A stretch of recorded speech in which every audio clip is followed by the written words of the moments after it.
This is In the Loop. I'm Cody LeGros, and just talking about this heat wave is gonna make me sweat. Tonight, could vaccines go beyond preventing the spread of the virus to actually treat people suffering from COVID-19? We've got to look at the new science on that. Then, public backlash against Palestinian Authority in the West Bank could shake up an already tense region. But first, here's what you need to know right now.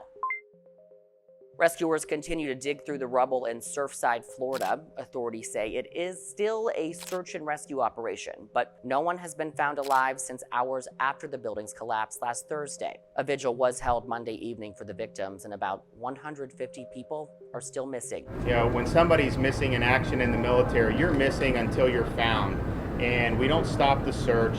And so I think that that's what's happening. The search is slow and methodical, and it might have to be for some time. More than 200 emergency responders from different parts of the world have been brought in to assist, but not everyone can just start digging. The weight of too many rescuers on the pile of debris could further collapse things underneath. They're working as hard as they ever have, but they are able to make headway even in the face of all of those obstacles. According to experts, clearing the whole site could take months. An investigation is underway into what might have caused the Champlain South Tower to collapse. We now know of serious structural concerns that had been previously brought to light. That's on top of a study that showed the now collapsed building sunk half an inch over a 6-year period back in the 90s. Current regulation requires buildings to undergo inspection for recertification at 40 years and then every 10 years after that. This complex was in the middle of getting recertified, but is that often enough?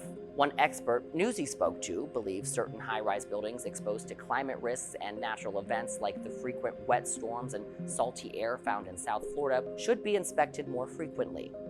Climate change is taking a toll on infrastructure in more ways than one. One part of the country has been dealing with a serious scorcher this week as parts of the Northwest experience an unprecedented heat wave. For 3 straight days, Portland broke its highest temperature on record. The peak came Monday as temps reached 160 degrees there. On Sunday, track and field trials in Eugene, Oregon had to be postponed because it was just too hot to be burning up the track. These weather extremes are becoming more common across the US, and they're taking a toll on cities that weren't built to withstand this type of heat. Remember the freeze in Texas that strained power grids and had several residents without water because of burst pipes? Texan homes aren't built for the cold. And on the other side of that spectrum, homes in Oregon and Washington aren't built for soaring temperatures. Many residents didn't even have air conditioning, and those who did more commonly had window units, which bring a lot less relief than centralized air. So is this what we can expect for the future?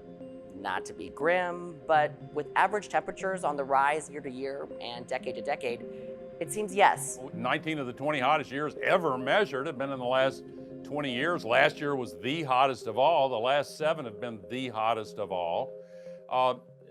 This is heating up our world in an enormous way. Looking abroad now, Ethiopia's government declared a ceasefire in its northern region of Tigray as Tigrayan fighters took back their regional capital. For nearly 8 months, this conflict between Tigray and Ethiopian forces has been deadly. The ceasefire is a sign Ethiopia is taking a new approach to the problem at hand, but why are they fighting? Long story short, Ethiopia pursued Tigray's former leaders and their supporters because the Tigray regional government refused to join a new political party after it claimed the Prime Minister of Ethiopia was an illegitimate ruler due to delayed elections. It led to months of civil war in the Tigray region.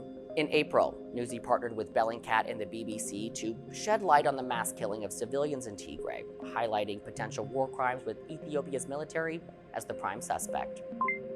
The Delta variant is messing things up down under. Australia is seeing a rise in cases of COVID-19 that's pushed the country to take new precautions. Lockdowns are now in place in large Australian cities, including Brisbane, Perth, Sydney, and Darwin. It's reported to impact about 80% of the population. And with the Delta variant impacting the globe, the question of to mask or not to mask has come back into play. World Health Organization officials urged fully vaccinated people to continue wearing masks, whereas the Centers for Disease Control and Prevention told fully vaccinated Americans in May that they no longer need to mask indoors or social distance. It's confusing, but never as confusing as people who wore masks under their nose. You know who you are.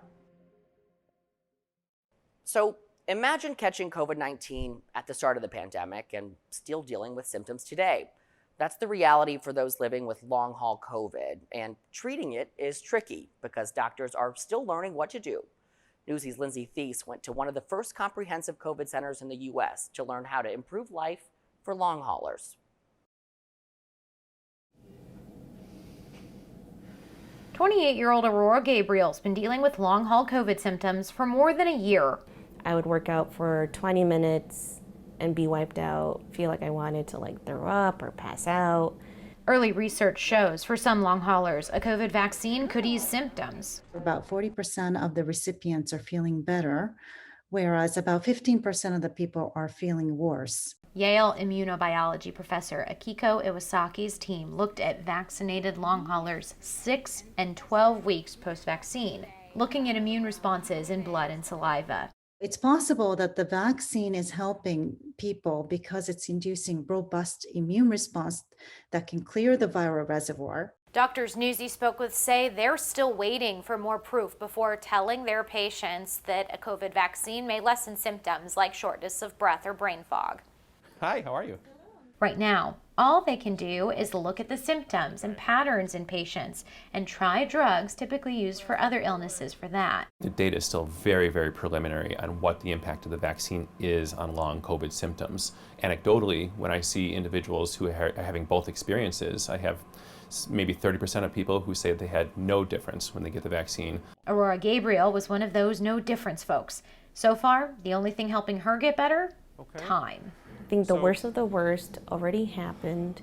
So if I keep making, little by little that progress, well then I have, I see a good future. I see okay, my health is in a good state where it needs to be. Bottom line, doctors say the benefits of any COVID vaccine outweigh the risks right now. I do think that for people who have had long COVID from their acute infection, I think getting the vaccine is still a good idea. Protecting themselves from a repeat infection certainly seems reasonable. Lindsay Thies, Newsy, Chicago. When we return, how the death of a dissident led to protests in the West Bank.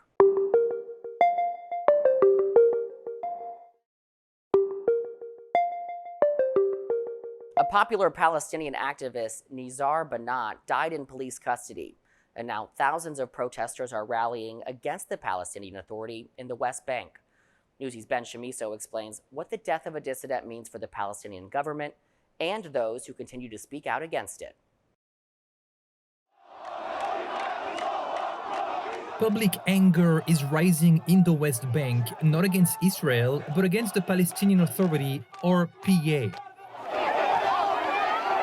For days, protesters have taken to the streets, enraged by the death and alleged beating of an outspoken critic in police custody. The PA said Monday it has started an investigation into his death, but the critic's relatives said they'll only accept the result of an international probe. There's really no way to excuse what happened and the responsibility of the Palestinian police force in conducting such a brutal interrogation that led to someone's death. Frustration against the PA and its president, Mahmoud Abbas, is not new, but it has intensified after the death of the critic, Nizar Banat, and the ensuing crackdown on protesters. We're all watching videos of police, both in uniform and plainclothes, who are beating protesters, who are snatching the phones of protesters who are trying to document what's happening. In April, Abbas cancelled the first Palestinian elections in 15 years, reportedly because he feared losing again to Hamas. The Islamic militant group seized power in Gaza in 2007, shortly after winning a landslide election. Since then, Abbas' authority has been confined to parts of the West Bank. He has been criticized for becoming increasingly authoritarian. And of course, there is no kind of oversight other than civil society, because you don't have a parliament, you don't have a political opposition. At the funeral for Banat, the critic, people held the flag of Palestine and the green flag of Hamas. Hamas's popularity has dramatically surged since the recent Gaza war. Hamas, to a lot of Palestinians, at least looks like they're doing something to create a cost for the occupation, whereas Mahmoud Abbas has, in his leadership, have been quite passive. But with the Palestinian Authority clinging to power in the West Bank, it's unclear how Hamas can achieve its goal of becoming the only leader of the Palestinian people. I think a lot of Palestinians would like to promote a new leadership that is much more accountable, that is more representative than either of these two leaderships that they've had. The US, Israel, and the EU all prefer the unelected PA to Hamas, which they consider a terrorist group. They have invested for decades in the PA to keep the region stable. But as the Gaza war, Jerusalem tensions, and the uprising in the West Bank shows, that approach seems increasingly unstable. Ben Chamiso, Newsy. Coming up, it's about to get gayer.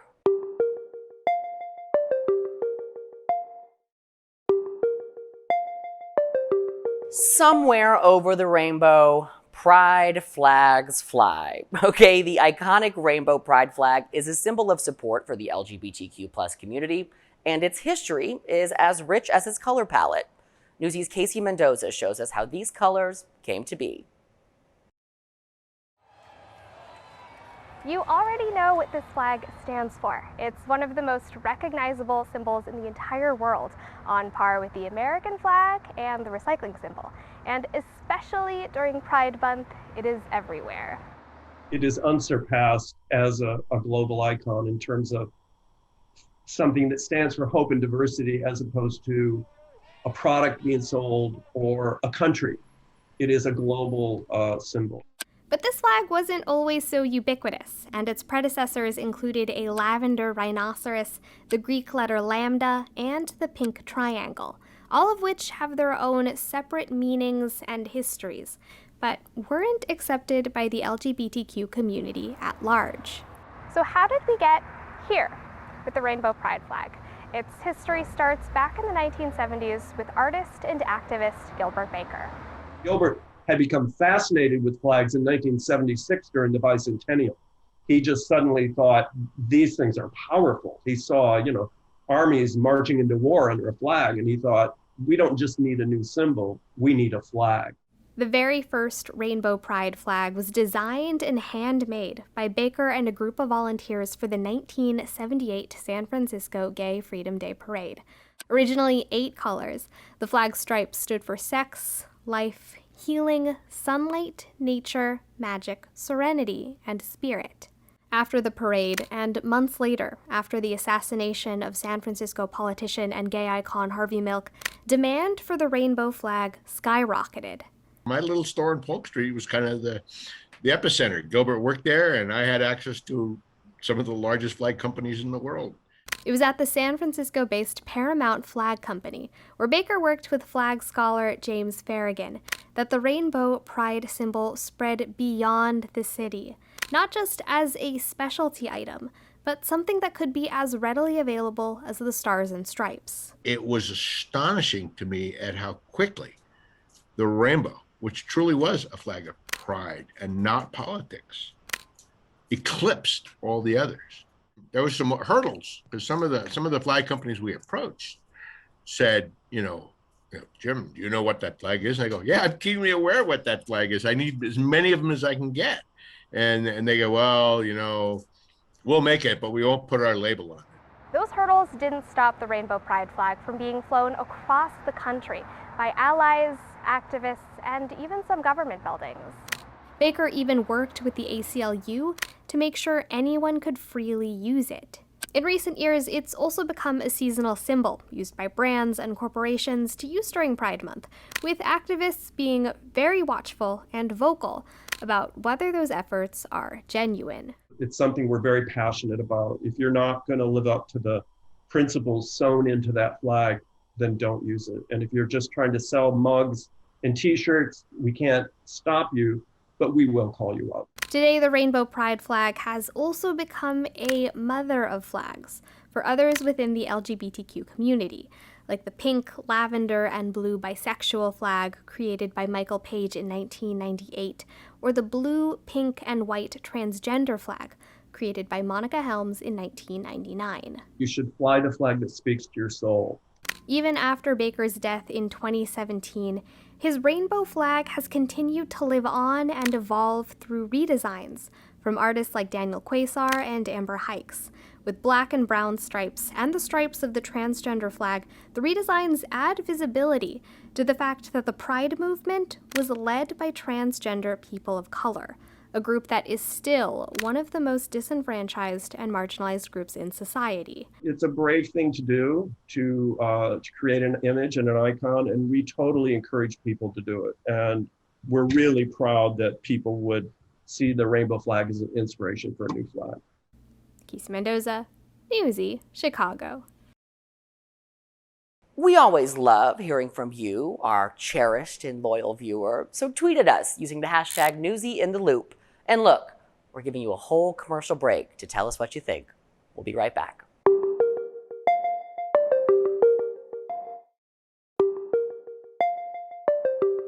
Trust me, okay, I'm 30, I'm working a couple gigs, and already looking at retirement, okay? So if I were to finally get there, and then a pandemic came in and ruined a life's worth of work, you better believe I'd want some answers. And that's what's happening to baby boomers right now. They're looking to the millennial-style gig economy for supplemental income. Here's Alexa Liacco. 43 across. These moments together Good job. are Niels Vishlok's way of saying thank you. My parents took care of me my whole life. It's my turn. He never imagined caretaker as a line on his resume, but it's the job he knew he needed to take. My mother had just been diagnosed with dementia, and we were told she couldn't live by herself anymore. Neil had just lost his longtime job. And I worked 13 years there before they let me go. So it was a shock. That's when I sold my house and I moved in with her. But helping his aging mom put his own retirement on the line. I haven't been able to find work, and now it's even harder since she's progressed in her dementia. It's harder for me to do that, and I have no money to pay for a keeper to come in and stay with her. His unemployment eventually ran out and bills started to pile up.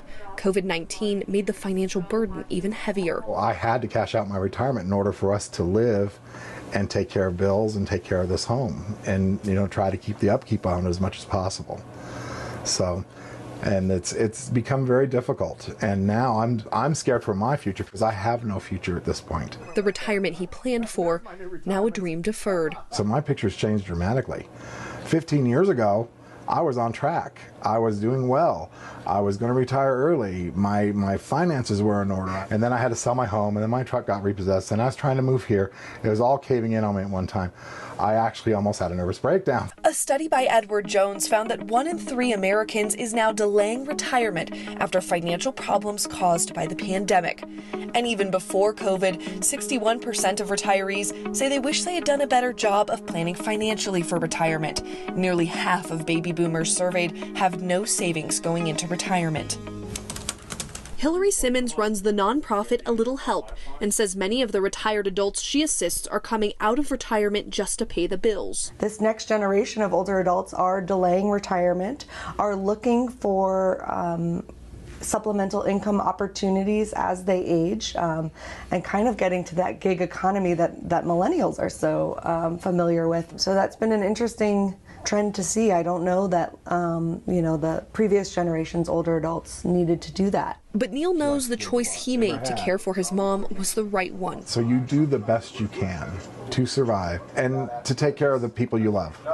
And that's where it comes down to. And each day he reminds himself his life isn't over. But it begins with a G. It's just about starting over. I have hope for the future. I have hope that things are going to get better. I have hope that I'm going to be able to find employment again. I don't know that it's going to happen, but there's always hope. There's always hope. I'm Alexa Liacco reporting. Thank you for watching In the Loop if you're missing Christian Bryant. Too bad. Okay, you got Uncle Cody for a few more days, okay? But thank you for sticking with me this week. We're having fun, okay? I'm Cody LeGros. Top stories from Newsy are headed your way right now.